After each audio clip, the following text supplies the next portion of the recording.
Hello and thanks for joining us on Chicago Tonight. I'm Brandis Friedman. Here's what we're looking at.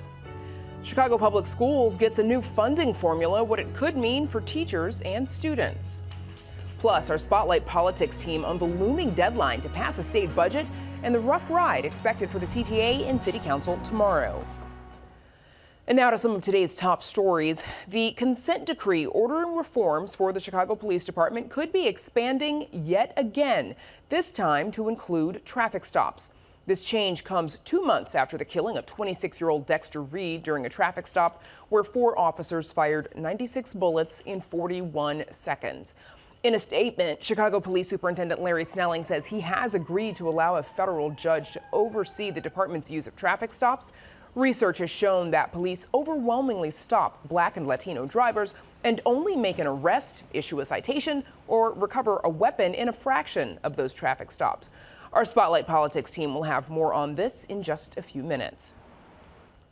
A number of Chicago alderpeople are voicing their support for the controversial gunshot detection technology ShotSpotter, a day ahead of what will likely be a contentious City Council meeting. I've served on the police department for the last 10 years, and I can tell you ShotSpotter works. I've been out there at midnight, 2 in the morning, 20 below out, no calls, but I see a body on the ground. No calls, but ShotSpotter alerted us. We were able to get there and get the medical attention that person deserved. Look at this, Friday night, 463 rounds. That's enough right there to support ShotSpotter. Tomorrow, 17th Ward Alderman David Moore intends to force a council vote on an order that accuses current Mayor Brandon Johnson of having usurped the will of the City Council by canceling the contract with Sound Thinking, which owns ShotSpotter. Chicago beaches open for the season this Friday, and emergency officials are reminding water lovers to stay safe. As soon as you see something, say something sooner than later. That allows us, being the police, fire, or the Coast Guard, to be in action and provide services faster in a timely manner. Sometimes these events happen offshore or at a distance from where we're stationed at. So the earlier you see something, say it out loud, get the troops moving in as fast as you can. Several agencies, including the Chicago Police Department, Park District, and Office of Emergency Management, demonstrated a live water rescue on Lake Michigan today near Navy Pier to promote seasonal water safety. The Chicago Fire Department emphasizes calling for help as soon as possible if a swimmer or boat is in distress, and officials say do not swim alone. The National Weather Service says we're in line for severe weather tonight, some of it potentially dangerous. Storms marching across the Midwest today are expected to bring high winds, heavy rain, and large hail to Illinois, Iowa, and Minnesota. Meteorologists say the unseasonably warm, humid, and breezy conditions are creating the threat of severe weather. They remind residents to be sure they have multiple ways to receive severe weather warnings. Up next, looking at the controversial new way money will be distributed to Chicago Public Schools. That's right after this. Chicago Tonight is made possible in part by the Alexandra and John Nichols family, the Jim and Kay Mabey family, the Polk Brothers Foundation, and the support of these donors.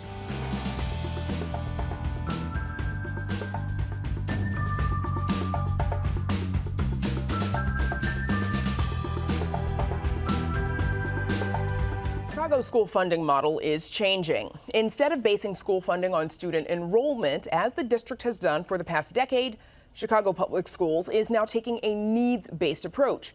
Here's CPS Chief Pedro Martinez explaining why he says that change had become necessary in a conversation with us earlier this month. So very few districts actually use student-based budgeting because of the unintended consequences. And so we were one of the few districts in the country that was doing it. And especially when our schools were losing enrollment, it was having significant effects, especially in our highest poverty areas.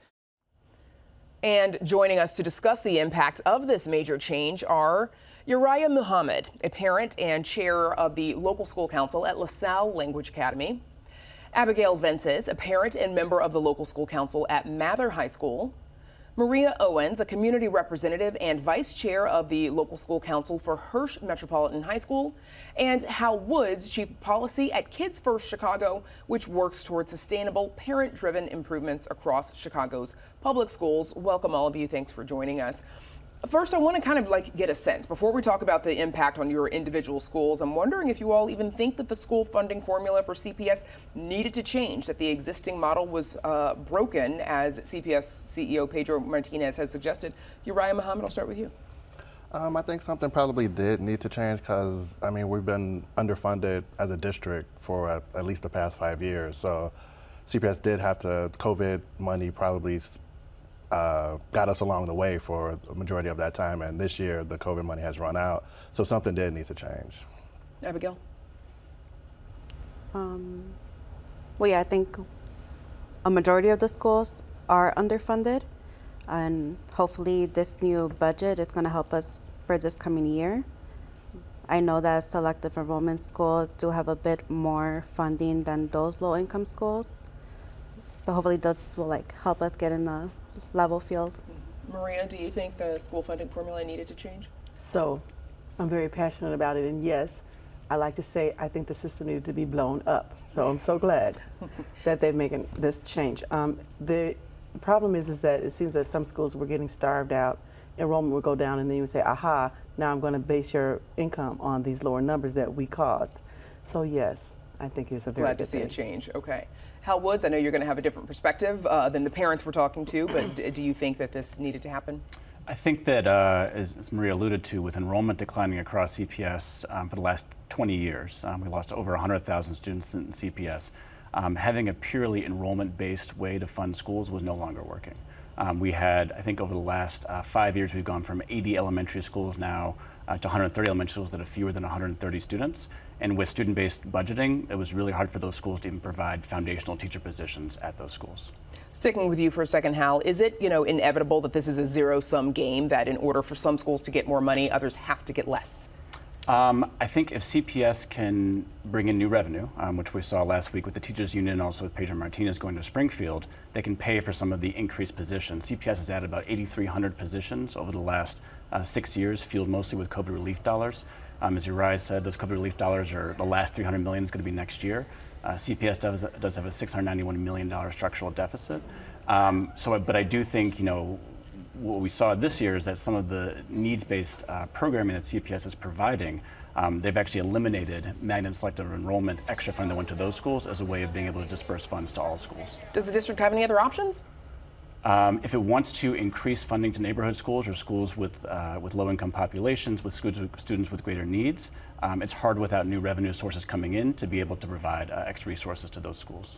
Abigail Vences, you're an LSC member, as we mentioned, at Mather High School. What do you know about how this new school funding formula will impact your school? So it's going to help us this year, and we're going to try and use that money to help us for the next coming years as well. Luckily, I did go to the CPS forum in the beginning of this month, and we did learn this is a one-time thing. So I did advise my principal that we need to use those funds wisely. We are going to invest in things that will help us during the next coming years. Any sense, because we still haven't seen the school-by-school budgets yet publicly, any sense for how much more money the school will be getting and what specifically you might want to use that for, what the school needs? I know it's a lot. The principal was very surprised how much we got. One of the things we are going to invest in is transport vans to help us with our sports events and our field trips. A majority of the time we don't have the money for the busing, and so that's going to help us in the future if we do get approved for those vans. Maria, you're passionate about this, as you've said. Yes. Hirsch has been struggling with declining enrollment, one of several CPS schools. How much of an impact do you think additional enrollment or additional resources, will have on Hirsch? Will it help to stabilize it a bit? I think, well, first of all, we're doing better than expected. We're actually increasing our numbers year over year for the past 2 or 3 years.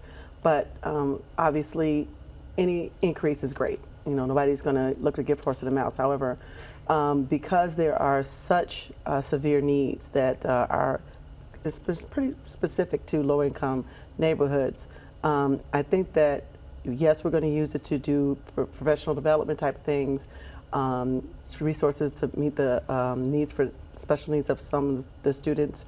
But I think that the state and actually, I guess the nation is going to have to think about prioritizing where money is spent. All public funds across the state, have to be shared obviously, for what's important to the state. I think we're going to have to start thinking of education being the most priority driven motivation for funding than some of the other projects that are going on. You said you're pretty passionate about this. What did you think was wrong with the previous funding mechanism? So when you talk about basing it on the numbers of students, right? And you are part of the reason, when I say you, the decision makers are part of the reason the numbers are declining, and then to almost like penalize the school by saying, oh no, your numbers went down. Well, you take out, AP math and music and the pool and sports teams, and then you wonder, why wouldn't a 6th, 7th, and 8th grader pick your school? Why would they pick your school if these things are missing? Why are they missing? Because you took the money away. Why'd you take the money away? Because you said it was because of the numbers. Then the numbers is a vicious cycle, right? Because the numbers go down, then the money goes down, and the numbers go down, and the money goes down, and you Yes. say, oh no, do what you can do to get more numbers up. But I can't do that until you How take can you me do seriously. that? Especially without the funding, like you said, for some of those additional programs and positions. Uriah Muhammad, you're LSC chair at LaSalle Magnet School, and it is actually set to lose resources. How much of a budget hit do you think the school is going to be taking, and what's the impact going to be? Overall, we were budgeted to pretty much lose 7 resources. And as a language 7 program, positions, when you say resources? 7 positions, yes, 7 positions. And just as a magnet program, it's pretty much detrimental. We're a world language program, and we offer 4 languages with 8 teachers. This budget proposal, they only allocated us 1 language teacher. So it's really disheartening when I hear Pedro say, like, it's not program declining. That's our program. Our core program is our language program. It's been in place for 50 years. So for you to say next year, you have to make do with 1. It's kind of tough pill to swallow. What recourse do you have? Are you and the principal, you all arguing with the district to be held harmless, maybe? Yes, the principal has been very active going back to the chief. She's gotten real creative with the project. She's moving resources around. Your network chief? Yeah, the network chief. She's moving resources around. We're going to actually pretty much lose a gym teacher to fulfill one of the world language programs. We're pretty much depleting our savings account to fund the other teachers. Hal Woods, were you surprised that the district opted to make these changes all at once versus phase them in over time? Because as we've heard, this is a one-time change, and then budgets should level off after that. So CPS since 2019 has been shifting away from student-based budgeting. They've been reducing essentially the amount of funding that goes to school through student-based budgeting. They were adding all these extra ways to give dollars to schools. With COVID relief dollars going away, they're kind of running out of options. I was surprised in the sense that in the budget, the district had budget kind of open roundtable sessions back last fall. There was no hint that they were going to dramatically change the budgeting system. I know local school council members got notification, I think the night before school budgets were released to school principals. I think it would have been better had the district actually worked with stakeholders, principals, LSC members throughout the entire process once they knew they were going to change the system. And they would have been probably the better designed system, but also people would have been more bought into the implementation if they worked with people from the very beginning of the process. And as we mentioned earlier, the process hasn't been quite as public. Usually by now, school principals have seen their budgets, and that has also been shared with folks like me. Where do you think we are in this process, and what do you think the numbers are going to look like when we actually get to see them? I think it's surprising because, under Mayor Emanuel, under Mayor Lightfoot, we had this precedent almost going back over 10 years of school-by-school budgets being released to the entire public, and we could run analysis to say, okay, how are district schools faring, charter schools, neighborhood schools, magnets, life enrollment? We can't do any of that right now. We've got 630 schools, and they've all individually gotten their budgets, but there's no one that's actually looking at, are we seeing a disproportionate impact for any type of school? Are we seeing students that are facing disproportionate impact? And so that lack of transparency is surprising and hopefully can be remedied in future budget cycles. Maria, how good of a job do you think the district has done communicating these changes? Horrid. And I think that the problem is that historically with all decisions, not just this one, it's like they make the decisions behind closed doors or whatever the process is. They introduce it to the neighborhoods and the communities with the pretext that, oh, we want your input, but really the decision's already been made. So if you ask the question, well, how's this data going to be used? You get answers like, oh, we're just going to summarize it. Well, will it be released? No. So it's not transparent. So you don't know how these decisions are being made, and therefore you don't, like you stated, don't have the buy-in. And in fact, you feel quite resentful because the result is you're on the bad end of the stick. Abigail, we've got about 10 seconds left, but do you think that parents at some other like selective enrollment magnet schools, do you think that their programming will suffer with lower resources, fewer funds? Supposedly they're not. They said this is just a one-time thing. We hope in 5 years you guys are still going to have what you have right now. I'm not sure how they want them to handle it. Okay. Yeah, no, it's hard to say, isn't it? That's where we'll have to leave it. Thanks to all of you for joining us. Uriah Muhammad, Maria Owens, Abigail Vinces, and Hal Woods. Thanks, everybody. Up next, the state budget deadline looms, the latest from Springfield and more. But first, a look at the weather.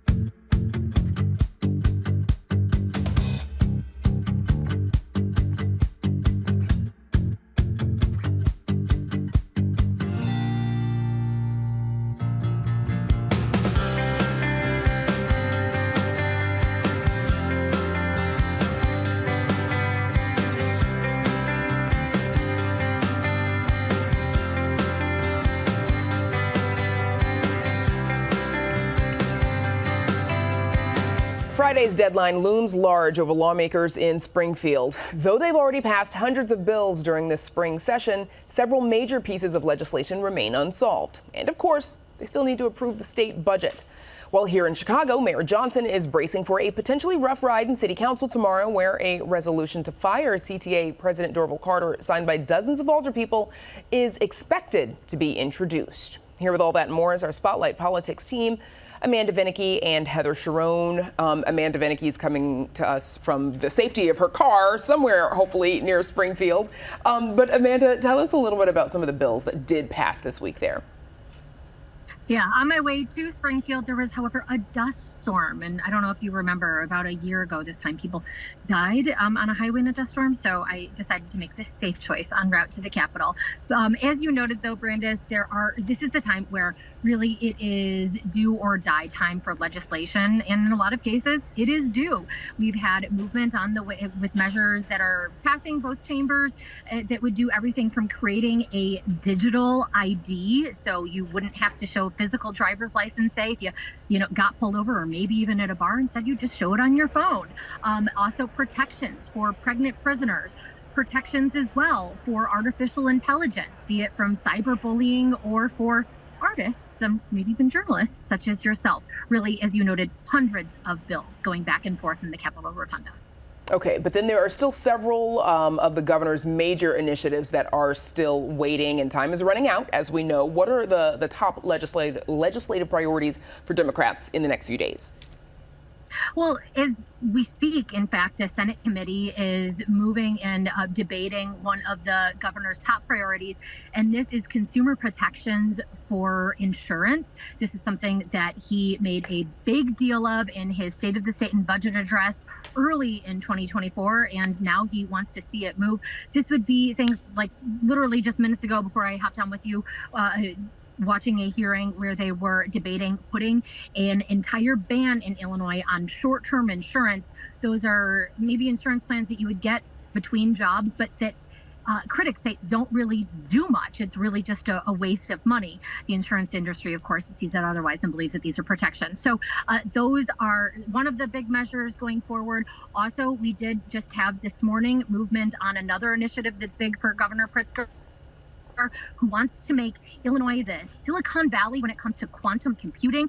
A really big tax incentive package was approved, at least by a committee, so it still has a ways to go yet, but that would create a quantum zone, likely in Chicago, really giving tax incentives to bring companies here to use that technology. And then I'll just add as well, something that we are waiting to get to the governor's desk. We know he supports it after your discussion on school funding, is this measure that would give protections to selective enrollment schools and then put a moratorium on all CPS school closures.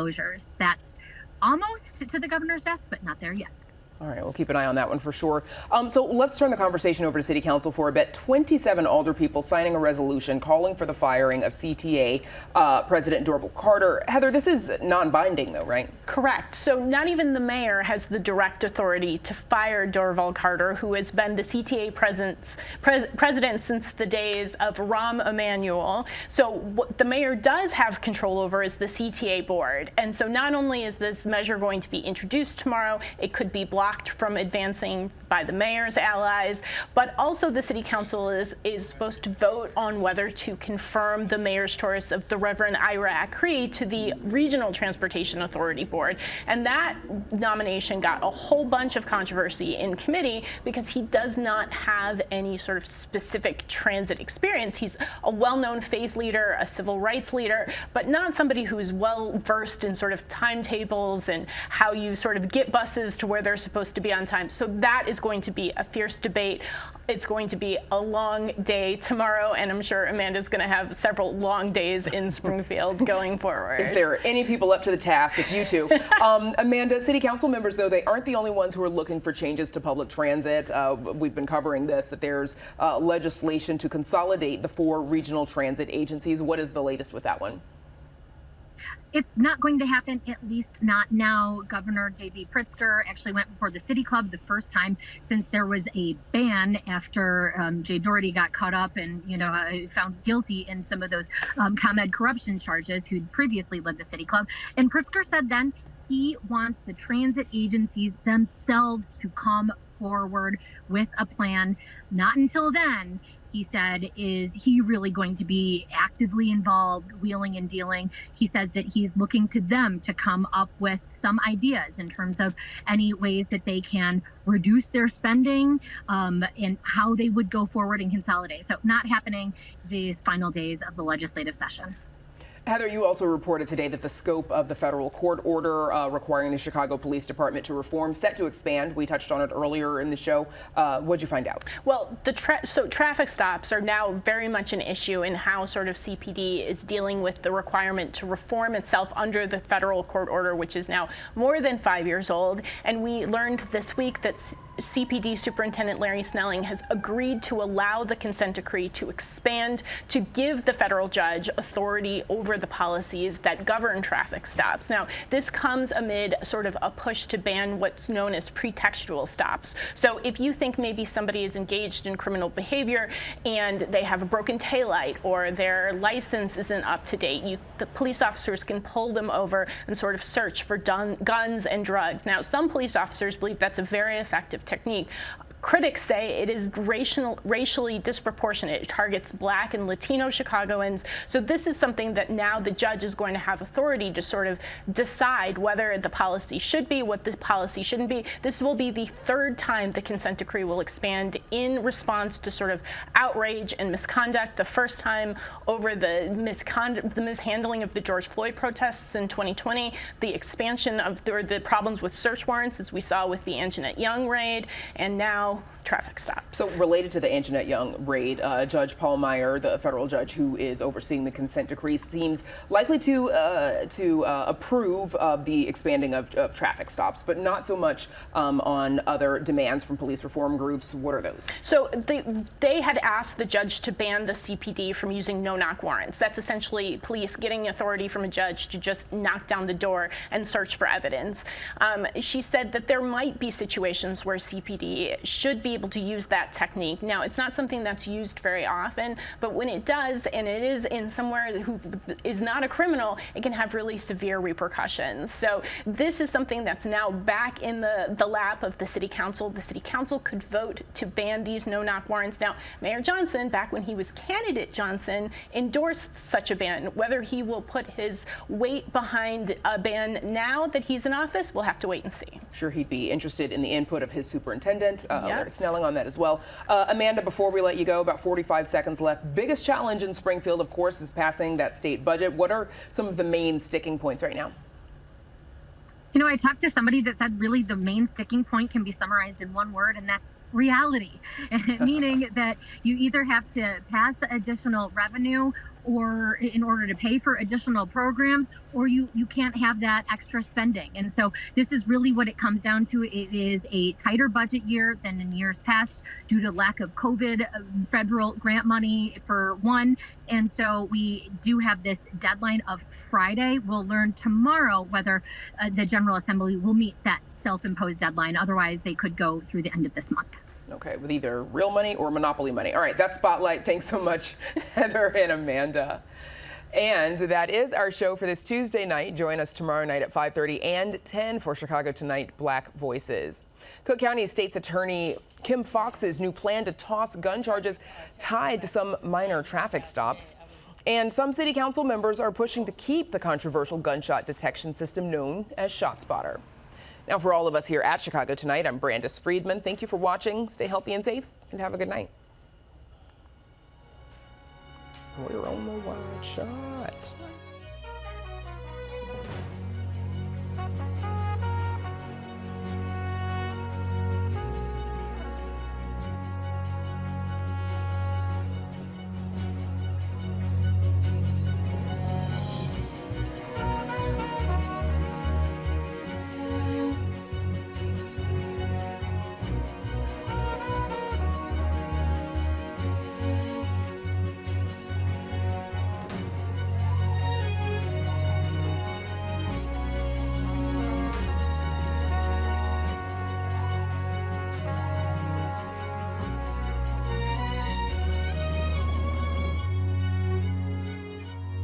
Closed captioning is made possible by Robert A. Clifford and Clifford Law Offices, a Chicago personal injury and wrongful death firm, and proud sponsor of programming that offers advice and strategies to enhance the physical and mental well-being of fellow legal practitioners in Illinois.